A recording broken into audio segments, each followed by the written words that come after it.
사람에게 있어서 감정은 자연스러운 것입니다. 물론 감정을 있는 그대로 드러내지 않고 속으로 사귈 수 있으면 바람직합니다. 분노가 일어날 때 심호흡 한번 하고 그 감정을 말로 표현할 수 있는 것, 인격에 뒷받침이 있어야 합니다. 주체할 수 없는 슬픔이 몰려와도 그 감정을 조절하면서 균형을 잃지 않는 것도 마찬가지입니다. 이처럼 감정은 스스로 조절할 수는 있지만 그 감정 자체를 자제하거나 금지할 수는 없지 않을까 생각이 됩니다. 본문에서 바울 사도는 기쁨을 이야기합니다. 기뻐하라. 내가 달리 말할 게 없다. 기뻐하라. 슬픔이나 분노와 마찬가지로 기쁨도 감정입니다. 요인에 따라서 혹은 환경에 따라서 기뻐할 이유가 있으면 자연스럽게 속에서 나오는 것입니다. 명령할 수 있는 것이 아니고 억지로 쥐어짤 수 있는 것도 아닙니다.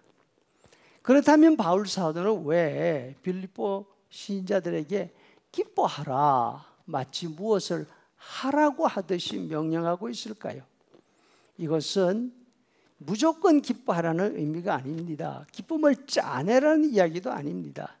기쁨은 원인이 있으면 자연스럽게 나오는 것인데 빌립보 교회 신자들은 지금 기뻐할 충분한 이유가 있음에도 불구하고 기뻐하지 못하고 있습니다.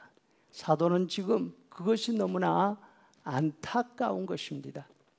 다른 사람들이 볼 때 바울 자신은 기뻐할 수 있는 처지가 아닙니다. 누구의 말처럼 세상은 넓고 할 일을 많은데 지중해를 마치 앞마당처럼 다니던 사람이 묶여 있습니다. 유대인들이 볼 때처럼 일어나서 자신을 반황제주의자라고 반역죄로 고발을 했습니다. 2년 동안 가이사랴에서 구금되어 있다가 이제 로마로 호송되어 와서 또다시 구금 상태에서 황제의 재판을 기다리고 있습니다. 유대인들의 고발처럼 황제를 반대하는 반역죄가 인정될 경우 살아남기 힘든 처형이 기다리고 있습니다. 하지만 자신은 기쁘다. 여러분들도 내 기쁨과 함께 기뻐할 수 있으면 좋겠다. 이렇게 말씀하고 있습니다. 여기에서 끝으로라는 말은 앞에서 한 말들을 요약해서 말한다는 의미입니다. 지금까지 여러 가지 말을 했는데 이것을 요약하면 그러니까 기뻐하라 이런 뜻이 됩니다.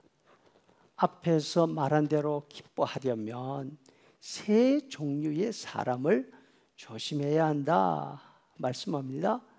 첫 번째는 개들입니다. 두 번째는 행악하는 자들입니다. 세 번째는 몽을 상해하는 자들입니다.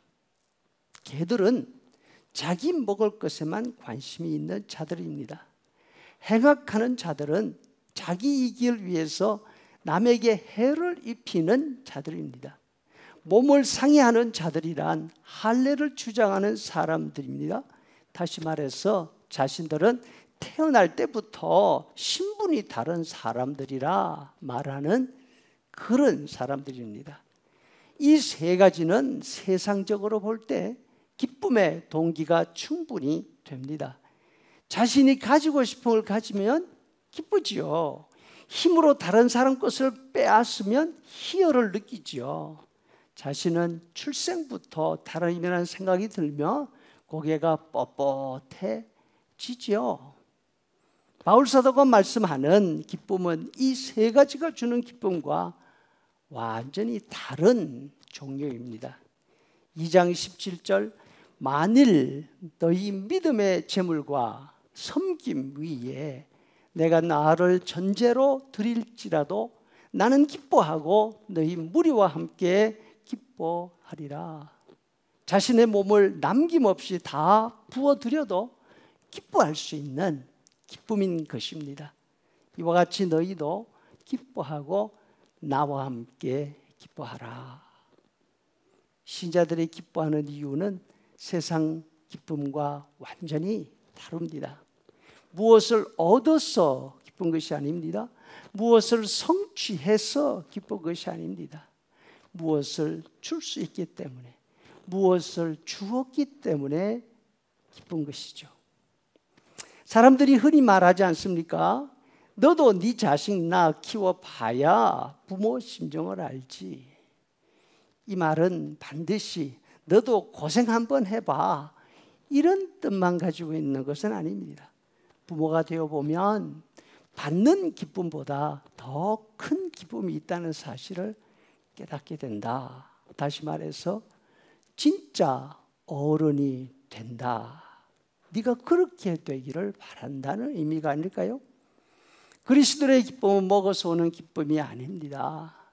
가져서 오는 기쁨도 아닙니다. 성취해서 오는 기쁨도 아닙니다. 만약 이런 기쁨을 원한다면 살아가는 동안에 기뻐할 일 별로 없을 것입니다. 하지만 내 수고로 다른 사람이 배가 부르고 내 수고로 다른 사람이 웃을 수 있다면 그 모습을 보는 것이 진정한 우리 그리스도인들의 기쁨이 될 것입니다. 아멘.